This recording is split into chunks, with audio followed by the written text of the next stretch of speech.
wabarakatuh. Perkenalkan, nama saya Rizky Indah Pamuji dengan NIM 2102103030318. Di sini saya mau observasi Bukit Gamping yang berada di Desa Ngrajakan. Yuk ikuti perjalanan saya untuk menuju Bukit Gamping di desa saya. Ngrajakan adalah sebuah nama desa di wilayah Kecamatan Purwoharjo, Kabupaten Banyuwangi, Provinsi Jawa Timur. Ngrajakan terletak paling selatan dari Kabupaten Banyuwangi. Desa Ngrajakan memiliki luas sekitar 4.658 hektar dengan ketinggian rata-rata daratan sekitar 20 meter dari permukaan laut. Desa Ngrajakan sangat terkenal dengan kawasan hutan jati yang sangat luas dan ada perbukitan yang sangat unik. Bukit tersebut oleh warga sekitar dinamai dengan nama Bukit Gamping dan ada juga sebagian masyarakatnya menamai dengan Bukit Teletapi. Warga sekitar memanfaatkan daerah ini untuk sebagai ladang. Nah, hal unik yang ada di desa ini yaitu ada perbukitan batu gamping yang sangat indah dan sangat luas. Kawasan ini dimanfaatkan oleh warga sekitar untuk pertanian dan dulunya juga merupakan kawasan pertambangan. Kawasan di sini didominasi oleh banyaknya pohon jati. Hal ini yang sangat menarik di desa Ngrajakan ini. Dan bukan hanya kawasan pohon jati saja yang membuat unik, tetapi ada sebuah kawasan yang mengandung banyak batu gampingnya. Dulunya kawasan ini adalah sebuah pertambangan yang dilakukan oleh warga desa Ngrajakan, tepatnya di Dusun Curah Jati. Potensi batu gamping yang terletak di perbukitan batu gamping desa Ngrajakan di Dusun Curah Jati ini dulunya menjadi berkah bagi penduduk sekitar untuk dimanfaatkan sebagai mata pencaharian dengan cara menambang dan menjual batu gamping yang sudah dihancurkan secara konvensional menggunakan peralatan yang sederhana.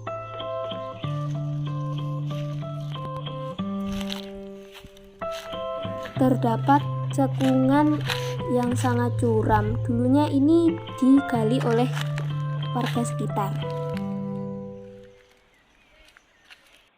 Kawasan ini dulunya merupakan kawasan pertambangan batu gamping.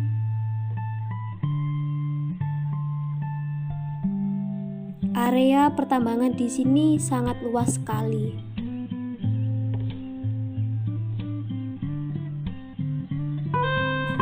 Yuk lihat lebih dekat kawasan batu gampingnya.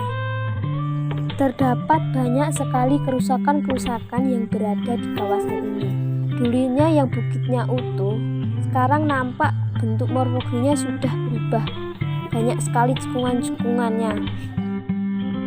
Dan dapat dilihat di sini kondisi tanahnya sangat tandus.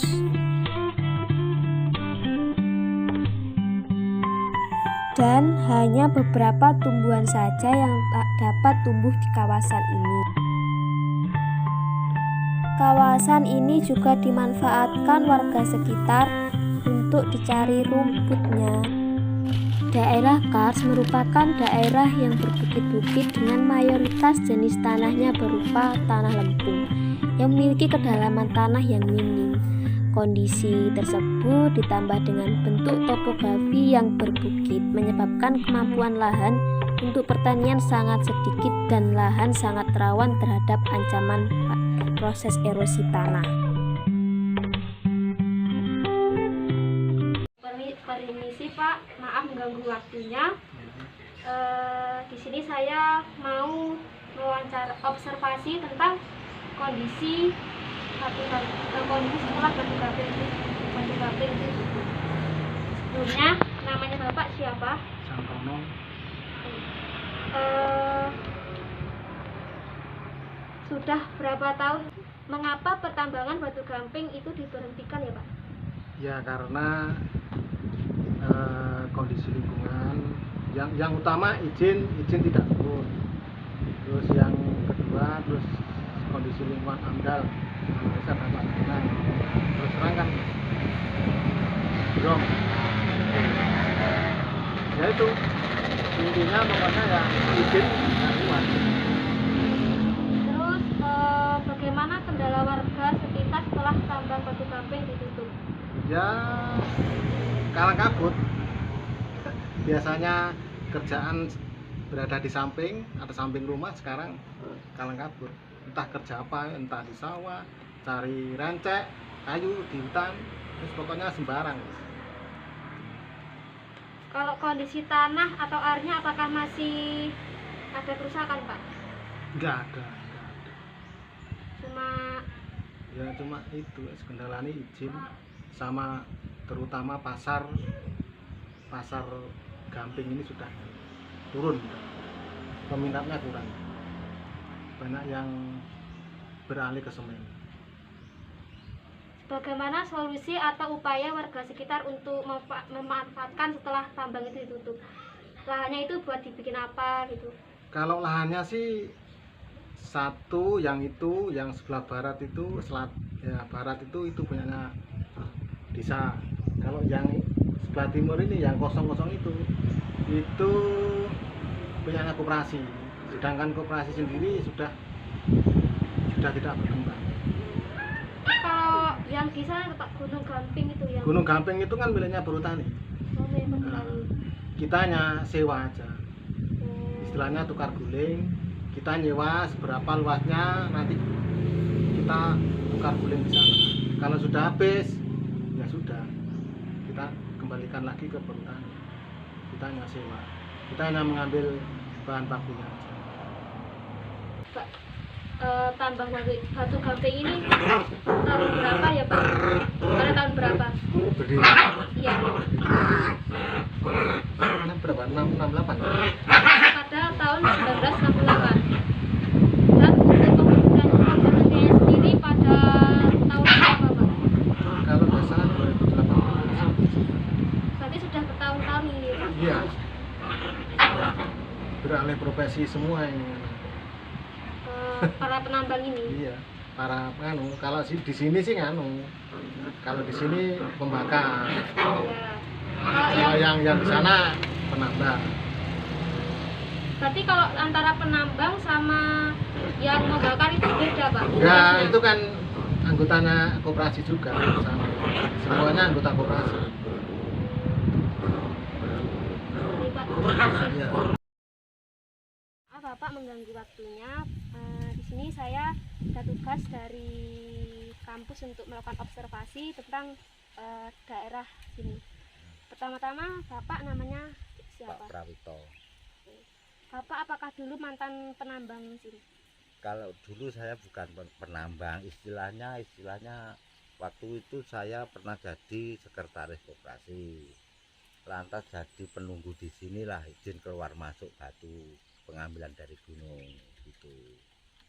Apakah katanya kan ini izinnya ditutup ya? Apakah ada ilegal gitu sampai tidak turun-turun izinnya? Kendalanya itu ya namanya orang kepalanya sekarang ketuanya sudah meninggal, baru-baru ini sudah meninggal, kira ada 100 hari lah. Katanya izin dulu itu istilahnya dititipkan lah, ternyata nggak sampai dari Jakarta. Dari Jakarta nggak nyampe, tahu-tahu pihak koperasi ini sudah dapat surat dari sana bahwa izin pertambangan koperasi Gemi sudah berapa tahun sudah nggak nyampe dari sana.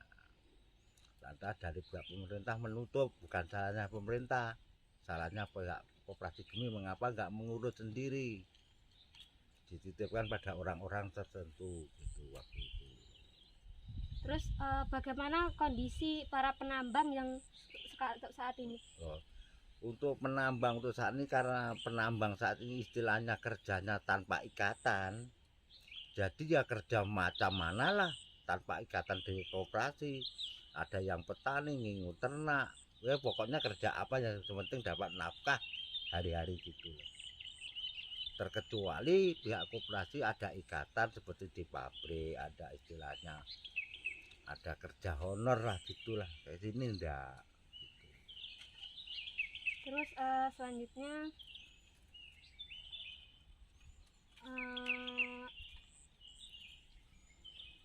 kan batu gamping itu kan sebenarnya bahan untuk campuran semen ya Pak? Kok Oh, bahan untuk bangunan, bukan bahan untuk campuran semen. Istilahnya bahan baku untuk pengganti semen. Kalau semen itu istilahnya sudah barang katakan modern. Dulunya belum ada semen, cuma pakai batu gamping. Karena sekarang tuh ya katakan sudah zaman modern terus pakai semen.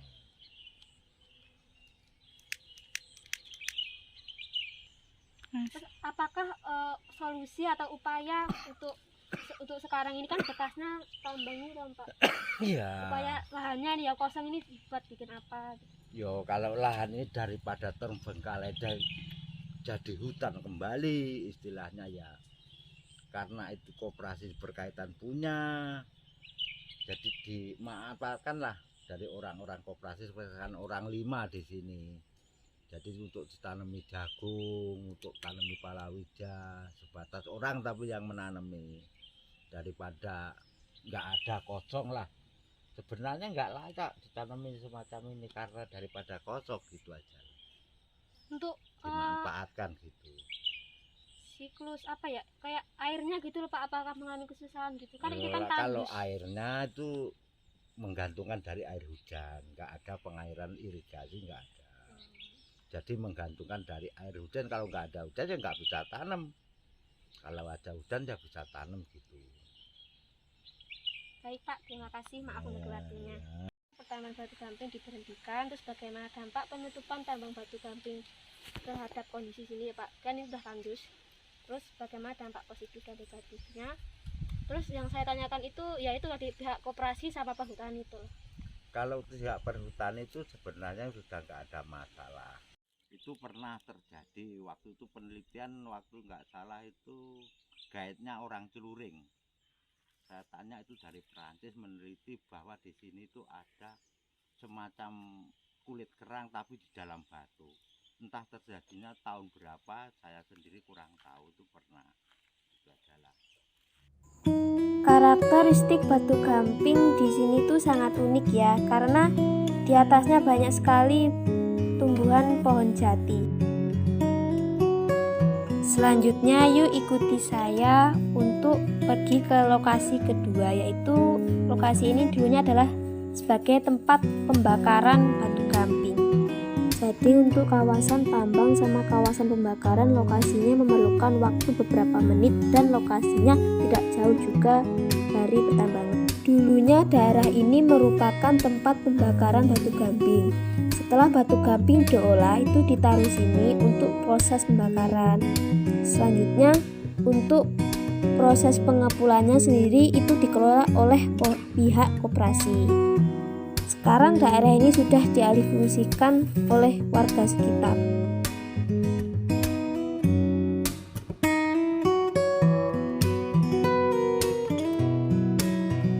Kesimpulan yang dapat saya ambil dari observasi ini adalah bahwa banyak sekali dampak yang ditimbulkan dari adanya penutupan tambang batu gamping ini, mulai dari dampak positif dan dampak negatifnya. Perlu adanya upaya perbaikan untuk kawasan tersebut, dan bagi warganya cari alternatif lain selain sebagai penambang, dan juga bisa memanfaatkan kawasan bekas pertambangan, misalnya dengan dibukanya wisata. Karena dengan dibukanya wisata bisa juga menambah perekonomian warga sekitar, atau juga bisa dengan dibukanya ladang. Kita sebagai generasi muda patutnya untuk melestarikan dan melindungi kawasan tersebut supaya tidak terjadi kerusakan atau kepunahan, karena butuh berjuta-juta tahun untuk proses pembentukannya kembali. Sekian kesimpulan dan video observasi yang saya lakukan. Wassalamualaikum warahmatullahi wabarakatuh.